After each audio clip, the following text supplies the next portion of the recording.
First and foremost, Ayub, I am concerned if they say they're listening to the voice of Kenyans. Are they not aware that we are at an all-time economic low? And Kenyans are seriously suffering. Even just putting food, 3 square meals on the table is a tall order for Kenyans.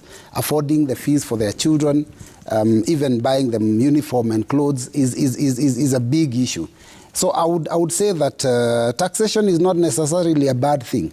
Raising taxes at a period when the country is going through serious economic challenges is a mistake. I mean, look at the rate of suicides that is happening within even the civil service, the police.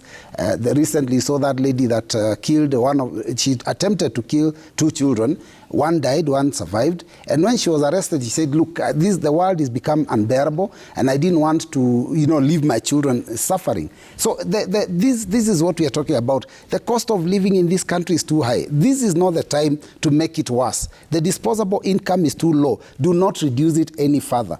Kibaki and Raila build houses, and if you remember the program that was done for the people of Kibra, because if you're going to address the issue of the people living in the slums, they did attempt to build houses, and they didn't tax everyone for it. They used the taxes that are already collected. We could use that and start a program where we can start moving people out of those slums. But for every single Kenyan, 3.1 million of us to be told that we must contribute so that the 50 other million will be built for houses, I think is not realistic. And again, I want to ask you, the Mama Mboga is not a contributor. How is she going to own the house?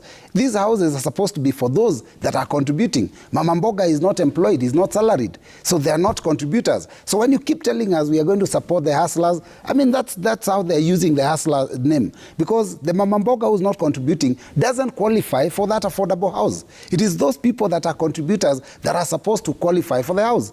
Majority of them will not be interested because they already have, mortgages for their own houses. And some of the Kenyans who are salaried, the salary is too low to afford that house. So for me, I think there is a lot that needs to be discussed on this thing. And then when you say it's a saving, I've asked this before.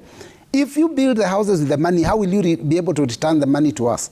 Because assuming that I want my money back after 7 years, you've taken my money, you've built houses with it. How will you refund my money when I say I want the money back? And you do not know how many people will want their money back. So I think there's a lot of things that have not been, canvassed properly. They've not listened to the voice of the people. They've not given us an opportunity to discuss and agree with this thing. So I think for me, it's an unfortunate situation. Again, remember, the devolution that came with the Constitution 2010 was supposed to help reverse the rural-urban migration.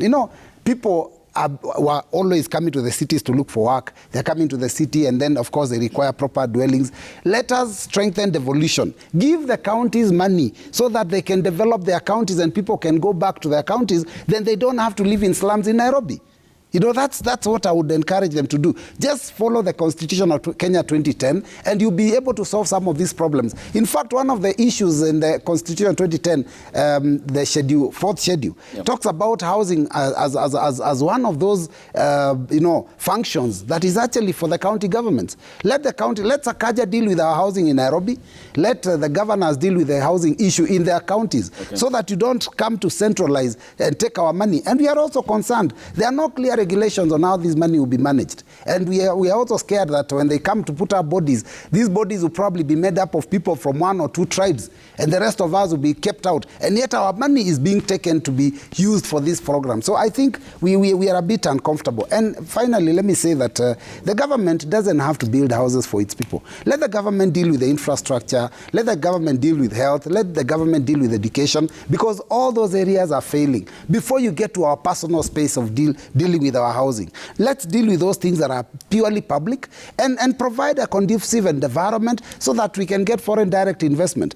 Everything they're doing with this bill, you've heard foreign investors have said, you're making it impossible for us to invest in Kenya. The taxes are too heavy. We will move out. And you will lose about 100,000 jobs. Private schools have said you lose 25 25,000 employees. I mean, look, why are we doing something that is going to make Kenyans lose jobs?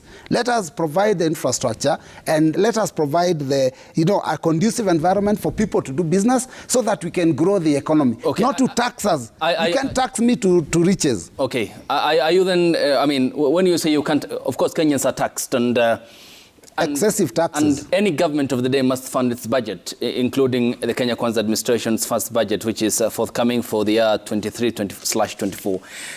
So when you talk about the government pulling out of this, then do you then mean the private sector coming in? Or no.